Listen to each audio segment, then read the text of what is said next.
Pra quem tem fé, a vida nunca tem fim. Não tem fim.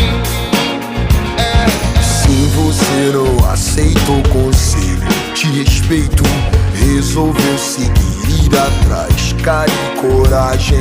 Só que você sai em desvantagem se você não tem fé. Se você